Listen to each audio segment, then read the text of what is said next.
পিতাইক মই সেৱা জনাইছোঁ। মই ভাদগাছালিৰ পৰা আহিছোঁ। এই নাতিটো হৈ আহিছিলোঁ আগত। মই নাতিটোক লৈ অহা নাই তেতিয়া, এতিয়া নাতিটোক লৈ আহিছোঁ।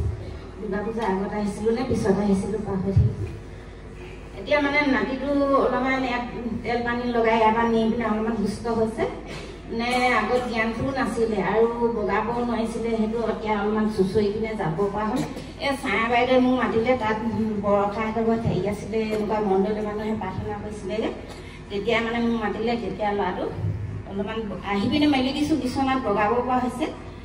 এইটো এতিয়া আৰু এদিন মানে এনেকুৱা জ্বৰ কাহ পটককৈ হৈ যায়, 5 মিনিটেই নালাগে তেনেকুৱা হৈ যায়। আৰু ডিঙিটো বজে চেং আমি এই কিহে বুজিম প্ৰাৰ্থনাটো কৰি মানে ল'ৰাটো লগালগ ভাল হৈ যায়। 2 দিন তেনেকৈ কৰিলোঁ। এদিন মই আকৌ কৰিলোঁ কি হেৰি মেডিকেললৈ যাওঁ দেই, এতিয়া ল'ৰাটো আজি ৰাতি শুবই নোৱাৰিব সেনেকৈ ভাবিছিলোঁ।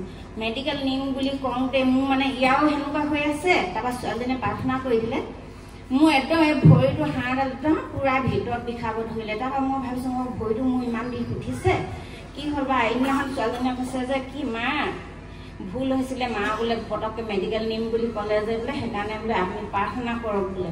তেতিয়া মোক প্ৰাৰ্থনা কৰি দিলোঁ, আকৌ মোৰ ভৰিটো হাড়ডাল বিষটো ভাল হৈ থাকিলে মানে। তাৰপিছতে মোৰ ছোৱালী এজনী আছে, ঘূৰি অহা ছোৱালী, তাই কিন্তু ইয়ালৈ আহিম বুলি বহুত আশা, কিন্তু কাপোৰ পিন্ধিব নোৱাৰে যে নাহে।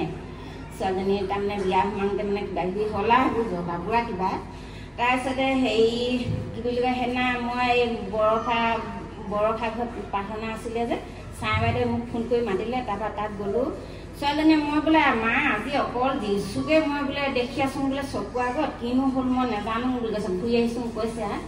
তাৰপিছতে আহিলোঁ, গধূলি হেৰি হৈছে, ছোৱালীজনী একদম পূৰা কঁপিছে, চিঞৰিছে, কিবা কিবি হৈছে। মই একদম প্ৰাৰ্থনাকে মোবাইলত লগাই দিছোঁ, নিজে কৰিবলৈ ইমান মুখস্থ নাই যে নাজানো।